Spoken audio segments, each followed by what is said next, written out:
श्री स्वामी समर्थ. नमस्कार. 2024 मध्ये माझं MSc डेटा सायन्स पूर्ण झालं. तेव्हा मला वाटलं होतं की लगेच नोकरी मिळेल, पण प्रत्यक्षात गोष्ट वेगळी होती. अनेक ठिकाणी अर्ज केले, रिजेक्शन मिळाले, काही वेळा उत्तरच मिळालं नाही. पण फेब्रुवारी 2026 हा माझ्यासाठी माइंडसेट बदलण्याचा महिना होता. मी स्वतःलाच प्रश्न विचारला, मी फक्त शिकतोय का की स्वतःला व्हॅल्युएबल बनवतोय? मी सर्टिफिकेट्स जमा करणं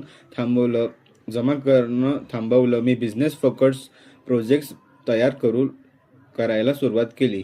मी आता 12 प्रोजेक्ट्स तयार करत आहे. सेल्स, फायनान्स, मार्केटिंग आणि ऑपरेशन्स या क्षेत्रात आणि अजून भरपूर क्षेत्रात मी चांगले मोठे मोठे प्रोजेक्ट्स बनवत आहे. मी शिकलो, स्किल एकटी पुरेशी नसते, एक्झिक्युशन महत्त्वाचं असतं. SQL फक्त क्वेरीजसाठी नाही, प्रॉब्लेम सॉल्व्हिंगसाठी आहे. पॉवर BI फक्त चार्टसाठी नाही, डिसिजन मेकिंगसाठी आहे. बिझनेस थिंकिंग खूप महत्त्वाची आहे. सर्वात मोठा बदल माझ्यात झाला की मी वाट पाहण्याचं थांबवलं. आता माझं लक्ष आहे execution, daily application, freelance outreach व कन्सिस्टंट इम्प्रूव्हमेंट. मी मोटिवेशन शोधत नाही, मी सिस्टीम तयार करतोय. 2024 पास आउट पासून 2026 एक्झिक्युशन फेजपर्यंतचा प्रवास अजून सुरू आहे, पण माइंडसेट पूर्ण बदललेला आहे. धन्यवाद. श्री स्वामी समर्थ.